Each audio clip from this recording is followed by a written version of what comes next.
बिस्मिल्लाहिर्रहमानिर्रहीम। अस्सलाम वालेकुम नाज़रीन, आप यूट्यूब और फेसबुक चैनल देख रहे हैं। मैं राना उज़ैर हूँ। नाज़रीन, आज मैंने और मेरी टीम ने मिलकर एक बहुत बड़ी खबर जो है वो निकाली है और इस्लामाबाद से ये ऐसी खबर है जिसने इस वक्त बसाल उलट के रख दी है। और ये खबर जो है वो इतनी बड़ी ब्रेकिंग न्यूज़ है कि कल की जो समाप्त सुप्रीम कोर्ट ऑफ पाकिस्तान में होने जा रही है मखसूस नशिस्तों के केस के हवाले से, और वो समाप्त इतनी अहम है, या तो फिर एक्सटेंशन मिल जाएगी कल, या फिर पाकिस्तान तहरीक इंसाफ के पास अपना हकीकी मैंडेट वापस आ जाएगा। अब जनाब सूरत हाल किस जानिब जा रही है, एक बहुत बड़ी ब्रेकिंग न्यूज़। सबसे पहली खबर पर आज हमने बात करनी है कि army chief general Asim Munir साहब की चीफ जस्टिस ऑफ पाकिस्तान काजी फाइज ईसा को एक ऐसी ऑफर दी गई है उनकी जानिब से, और ये ऑफर जो है चीफ जस्टिस ऑफ पाकिस्तान को दी गई है। ऑफर क्या है, और चूंकि जो मौजूदा इस्टेब्लिशमेंट है ये पूरे का पूरा सेट है, आप सबको पता है कि जो रियासत के खिलाफ इस वक्त काम कर रहे हैं उनके खिलाफ एक बहुत बड़ा ऑपरेशन लॉन्च हो गया, पाकिस्तान तरीके सबको तोड़ा गया। लेकिन इस सारी सूरत हाल में चीफ जस्टिस ऑफ पाकिस्तान काजी फाइज ईसा की रिटायरमेंट बहुत करीब है और रिटायरमेंट का ऐलान हो चुका है। अब बसात उल्टी है, अब नया खेल शुरू हुआ है। इस हवाले से तमाम डिटेल्स आपके सामने आज के इस व्लॉग में रखूंगा। और फिर दूसरी खबर पर हमने बात करनी है कि सुप्रीम कोर्ट ऑफ पाकिस्तान में एक बहुत बड़ी बगावत की खबर इस वक्त सामने आई है, और ये बगावत किसकी है? 5 जजेस जो हैं वो चीफ जस्टिस काजी फाइज ईसा जो हैं उनके खिलाफ खड़े हुए हैं। उनका खत आने वाला है, और इस खत ने, और ये जो खत लिखा जा रहा है, जो लिख लिया गया बल्कि बाकायदा तौर पर, ये कल की समाअत के लिए बहुत अहम होगा। पाकिस्तान तहरीक इंसाफ के लिए ये एक बहुत बड़ी खुशखबरी है कि पहले जैसे इस्लामाबाद हाई कोर्ट के 6 जजेस ने लिखा था, अब जनाब सुप्रीम कोर्ट के 5 जजेस का जो खत है वो इस वक्त मंजराम पर आने जा रहे हैं। वो खत किस किस का है, और फिर उस खत में क्या कुछ चीजें जो हैं वो मुलविस हैं, तमाम डिटेल्स आपके सामने आज के इस व्लॉग में रखनी है। लेकिन अगर आपने चैनल को सब्सक्राइब नहीं किया, चैनल को सब्सक्राइब कर लें, बेल आइकन को दबा दें, आने वाली तमाम तरह अपडेट्स आपकी खिदमत में बर वक्त पेश होती रहें। नज़र सबसे पहले खबर कि इस वक्त पाकिस्तान तहरीक इंसाफ में जो खबरें चल रही हैं कि फॉरवर्ड ब्लॉक बन गया है, ग्रुपिंग हो गई है, इतने ग्रुप्स बन गए हैं कि समझ नहीं आ रही कि कौन किसके साथ खड़ा हुआ है। इमरान खान जेल में है तो जनाब बाहर पार्टी जो है वो ये गुल खिला रही है, इमरान खान की रिहाई के लिए इकदाम नहीं किए जा रहे। अगर आप इसको कॉमन सेंस के अंदर देखें कि कैदी नंबर 804 वो जेल में बैठकर, उसकी पार्टी का कमजोर है, वो जेल में बैठकर मजीद मजबूत हो रहे हैं, और वो उतना मजबूत होता चला जाएगा जितनी पार्टी उसकी कमजोर होती चली जाएगी। ये बात आप याद रखिएगा कि अगर पार्टी बाहर मजबूत हो जाए, पार्टी के जरिए फिर बगावत करना आसान हो जाएगा। इमरान खान साहब जो है माइनस फार्मूला जो उसके ऊपर काम करना आसान हो जाएगा। अब जो फॉरवर्ड ब्लॉक बने हैं वो इमरान खान की रिहाई की बात करते हैं।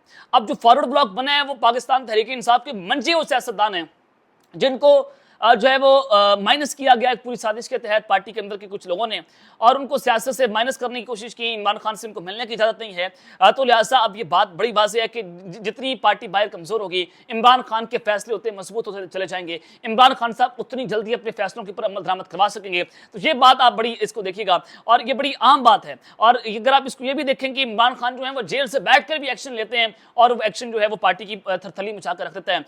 जब जैसे महमूद रहमान कमीशन रिपोर्ट के ऊपर पार्टी ने इमरान खान के बयानिए से पीछे हटने की कोशिश की, जो उनके ट्विटर अकाउंट से जो है वो वीडियो जारी हुई थी, इमरान खान ने ट्विटर जेल से बैठकर ऐसा हुक्म जारी किया था कि जिसके बाद एक पार्टी की कोर कमेटी का इजलास हुआ, उसके बाद सारे उसकी जिम्मेदारी ऑन कर रहे थे, सब ये बात कर रहे थे कि इमरान खान ने महमूद रहमान कमीशन की जो वीडियो नशर की है वो बिल्कुल ठीक बात की है। खान साहब ने कहा कि महमूद रहमान कमीशन रिपोर्ट पढ़ो, इससे आपको वाज़ेह हो जाएगा कि हमारे मुल्क को कैसे तोड़ने की साजिश की गई थी। अब जनाब मामला क्या है, अब जो असल खबर है वो खबर मैं आपके सामने रखने जा रहा हूँ, वो सुप्रीम कोर्ट ऑफ पाकिस्तान से खबर है। सुप्रीम कोर्ट ऑफ पाकिस्तान में कल अहम तरीन केस की समाअत, फुल कोर्ट ये समाअत कर रहा है। चीफ जस्टिस ऑफ पाकिस्तान काजी फाइज ईसा जो है उस केस की सुनवाई कर रहे हैं। मैंने आपको खबर ये दी थी कि जो ये 3 दिन है, जो चीफ जस्टिस ऑफ पाकिस्तान ने 3 दिन की ब्रेक ली है, जुमा हफ्ता इतवार की, इसमें चीफ जस्टिस ऑफ पाकिस्तान जो है वो अपनी पिछली समाअत तक, जो आखिरी समाअत हुई है, अपनी अक्सरियत वो खो बैठे। जनाब वो उन्होंने पूरी कोशिश की कि वो इस केस को डिफेंड करें, पीटीए को खुटे न लगा दें, जो उन्होंने बल्ले का निशान वापस लिया उसको डिफेंड करें, लेकिन जजेस की जानिब से ऐसे ऐसे सवाल पूछे गए। हालांकि जस्टिस आयशा अफरीदी और जस्टिस उसके अलावा एक और जज है, वो जनाब मुकम्मल तौर पर प्रो चीफ जस्टिस ग्रुप का हिस्सा है, लेकिन वो भी ऐसे सवाल पूछने पर मजबूर हो गए। वो भी सर पकड़कर बैठ के कि हो क्या रहा है, और ये पाकिस्तान तहरीक इंसाफ को किस भोंडे तरीके से माइनस करने की जो है वो जनाब साजिश की गई है। तो अब जनाब मामला क्या है, ये मामला है कि जनाब सुप्रीम कोर्ट पाकिस्तान में एक बहुत बड़ी बगावत की खबर है और 5 जजेस हैं उनका खौफनाक तरीन खत इस वक्त मंजर आम पर आने वाला है, जिसके बाद अब ये सूरत हाल मुकम्मल तौर पर काया पलटने जा रही है। अब जनाब इस केस के डायरेक्टली बेनिफिशियरी कौन है? चीफ जस्टिस ऑफ पाकिस्तान काजी फायज साहब। हुकूमत ऑलरेडी ये बात कर चुकी है कि हमने आइन के अंदर तरमीम करनी है और आइन में तरमीम करके चीफ जस्टिस को एक्सटेंशन देनी है, और वो जो आइन में तरमीम होगी उसका जो है वो डायरेक्टली इंपैक्ट भी करेगा जो हमारे फौजी जनरल्स हैं उनके एक्सटेंशन को लेकर, यानी कि आर्मी चीफ के एक्सटेंशन को लेकर भी उस पर भी इंप्लीकेशंस होंगी।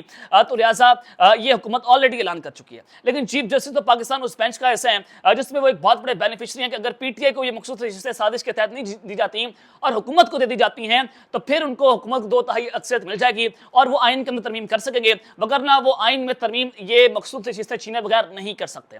अब जरा मामला क्या हुआ? मामला ये हुआ है कि जो इस वक्त सूरत हाल है कि पार्लियामेंट में एक बिल मंजूर हुआ था। वो बिल क्या था कि supreme court practice and procedure act, और वो एक्ट जब पास हुआ उस एक्ट के तहत 3 जजेस की एक कमेटी बनाई गई। 3 रुकनी कमेटी थी, उसमें एक चीफ जस्टिस काजी फायज साहब, जस्टिस मुनीब अख्तर और जस्टिस मंसूर अली शाह। इन 3 जजेस ने फैसला करना होता था कि फलां जनाब केस के अंदर ये जज बैठेगा या फलां केस में इतनी रुकनी बेंच होगा, 5 रुकनी बेंच, 7 रुकनी bench, full court, larger bench.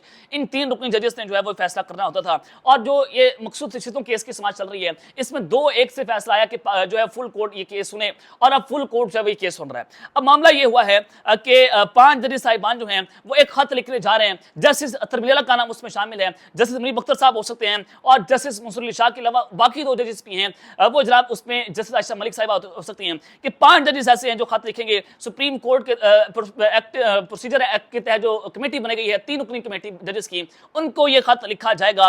और इस खत के तहत क्या होगा कि जो पाकिस्तान तहरीक इंसाफ की लेवल प्लेइंग फील्ड की जो दरख्वास्त है उसको जनाब लगाया जाए, और 8 फरवरी के इंतखाबात के हवाले से धांधली की दरख्वास्त है उसको लगाया जाए। ह्यूमन राइट्स की दरख्वास्तें पड़ी हैं सुप्रीम कोर्ट ऑफ पाकिस्तान में, वो जनाब देखी जाए, और बल्ले का निशान, ये 3-4 जनाब दरख्वास्तें हैं। और बताया जा रहा है कि इन तीनों का जो ताल्लुक है वो अब जो फुल कोर्ट केस की समाज चल रही है पीटीए की मखसूस नशिस्तों को लेकर वो इनसे जुड़ता है, तो लिहाजा उसको इनके साथ मर्ज करके एक ही वक्त में फुल कोर्ट ये सारी समातें कर ले, ये सारी दरख्वास्तें सुन लें और पाकिस्तान तरीके इंसाफ की सारी दरख्वास्तों को निपटा दिया जाए। ये 5 जजेस जो है 3 रुकनी कमेटी को या जजेस को जो है वो खत लिखने जा रहे हैं। हो सकता है कल तक ये खत जो है वो मंजर आम पर आ जाए। और जस्टिस अतर मिल्ला साहब ने बाकायदा तौर पर अपने रिमार्क्स से अपना इजाफी नोट भी जारी किया, जिसमें उन्होंने कहा कि इलेक्शन कमीशन जो है वो 8 फरवरी के इंतखाबात करवाने में नाकाम रहा, जिसमें वो बात कर रहे हैं कि पाकिस्तान तहरीक इंसाफ की जो 8 फरवरी की दरख्वास्तें हैं इलेक्शन के हवाले से उसको जो है वो समात के लिए मुकर्रर किया जाए। ह्यूमन राइट्स जो है वो हमारा हक बनता है, उसके ऊपर बात करनी चाहिए। सुप्रीम कोर्ट अपनी जिम्मेदारी अदा करने में नाकाम रहे।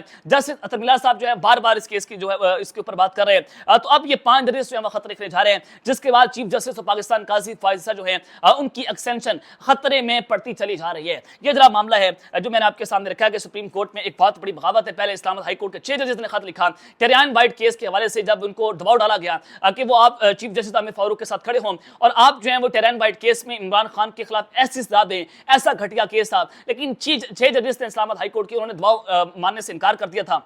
अब बिल्कुल वही सूरत हाल है सुप्रीम कोर्ट में कि बताया जा रहा है कि पीटीआई से मकसूद चीजें छीन जाए और हुकूमत के पलरे में डाली जाए, ताकि जनाब हुकूमत जो है वो आइन साजी करके एक्सटेंशन दे सके। लेकिन आइन और कानून के मुताबिक ये बहुत मुश्किल होता चला जा रहा है। चीफ जस्टिस जो है वो अपने इस खेल के अंदर फंस चुके हैं और पेशावर की गवर्नमेंट यानी कि केपी की गवर्नमेंट इसमें फ्रीक बन सकती है। और जो बाप पार्टी को 2019 के अंदर जो है वो जनाब मकसूद चीजें दी गई थी, और हालांकि उन्होंने कोई इलेक्शन नहीं लड़ा था, आजाद उम्मीदवार उसमें दाखिल हुए थे, उसके बाद उन्होंने जो लिस्टें हैं वो भी इलेक्शन कमीशन को नहीं दी थी, लेकिन उसकी बुनियाद पर उनको जो है मखसूस नशीसें दे दी गई थी। तो इसी तरह सुन्नी इत्तेहाद कौंसिल या पीटीआई को मखसूस नशीसें मिल सकती हैं, इससे आप उनको नहीं रोक सकते अगर आप साजिश नहीं करते, अगर आप जो है मामला ये नहीं करते। तो अब ये मामला एक तो ये है कि इनके हाथ से निकल चुका है 5 जजेस का लेटर। दूसरी जानब इतलात ये भी है कि सुप्रीम कोर्ट के कुछ जजेस को मैनेज कर दिया गया, फोन कॉल चली हैं, तो उसके बाद जो है वो जजेस मैनेज हैं। तो लिहाजा असल मामला है कि एक्सटेंशन का जो चीफ जस्टिस ऑफ पाकिस्तान के खिलाफ जो औरिया मकबूल जान ने मिक्स कंडक्ट के खिलाफ सुप्रीम जुडिशल काउंसिल में जो दरख्वास्त दे दी है वो भी एक बड़ा संगीन किस्म का केस है। तो अब ये कल डू और डाई की सिचुएशन है और ये सर्वाइवल की जंग है, या एस्टैब्लिशमेंट जीतेगी या फिर इमरान खान जीतेंगे। तो ये एक बड़ा अहम तरीन मामला जो मैंने आपके सामने रखा है कि ये 5 जजेस जो है वो एक खौफनाक खत लिखने जा रहे हैं, बल्कि उन्होंने लिख दिया वो कभी भी मंजर आम पर जनाब आ सकता है। अब आ जाए दूसरी जानिब कि आर्मी चीफ काजी फाइज साहब को एक बहुत बड़ी ऑफर और रिटायरमेंट का ऐलान जिसने इस वक्त बसात उलट के रख दी है। ये जनाब क्या ऑफर दी गई है, मामला क्या है? हसनात मलिक साहब सुप्रीम कोर्ट के बड़े सीनियर तरीन साफी हैं, बड़े क्रेडिबल जर्नलिस्ट हैं, बड़ा एहतराम भी है उनका। तो उनका एक वीडियो क्लिप जो है वो शेयर किया गया ट्विटर अकाउंट पर निमेसिस। उन्होंने जनाब ये एक क्लिप शेयर किया जिसमें हसनात मलिक साहब जो हैं वो कहते हैं कि जनरल आसिम मुनीर ने काजी को कहा है, यानी कि उन्होंने डायरेक्ट आसिम मुनीर साहब का नाम तो नहीं लिया उस वीलॉग के अंदर, उन्होंने इशारों कनाए में बात की, लेकिन वो ट्विटर अकाउंट जो है उनका नाम लिख रहा है कि उन्होंने काजी फाइज साहब को कहा है मुबैना तौर पर कि अगर पीपल्स पार्टी तुम्हारी एक्सटेंशन में साथ नहीं देती, अगर पीपल्स पार्टी तुम्हारी एक्सटेंशन में साथ नहीं देती तो तुम्हें रिटायरमेंट के बाद चीफ इलेक्शन कमिश्नर जो है बना दिया जाएगा। ये क्या बात है? ये जो है वो पार्लियामेंट में एक आईनी तरमीम भी होने जा रही है कि रिटायर्ड जजेस जो हैं उनको जनाब जो है वो इस तरह से तैनाती उनकी कर सकते हैं। तो ये एक खेल जो है खेला जा रहा है कि चीफ जस्टिस ऑफ पाकिस्तान काजी फाइज जो हैं उनको रिटायरमेंट के बाद चीफ इलेक्शन कमिश्नर बनाया जा सकता है। तो अगला इलेक्शन भी मैनेज करने की तैयारी हो रही है। तो आप सबको पता है कि काजी फाइज जो हैं वो जो एग्जीक्यूटिव सोच रही होती है बिल्कुल उसी तरह से काजी साहब जो हैं वो सोच रहे होते हैं। तो उन्होंने कहा कि तुम बस मखसूस रिश्तों के केस में फैसला मेरे कायद नवाज शरीफ के हक में कराओ, यानी कि जो फैसला है वो शहबाज शरीफ के हक में करवा दो, तो फिर मामला तब्दील हो सकता है, फिर एक्सटेंशन भी मिल सकती है। अगर तुम्हें एक्सटेंशन ना मिली तो फिर डेफिनेटली हम जो है वो फिर कोई और सिस्टम करेंगे और फिर हम उसके तहत जो है फिर हम आपको चीफ इलेक्शन कमिश्नर बना देंगे। ये भी एक जो है प्लान इस वक्त मंजराम पर आया है। तो जो मैंने आपके सामने रखा है, अब तक लेते हैं, अपना ख्याल रखिएगा और संग में अल्लाह ने के बाद पाकिस्तान जिंदाबाद।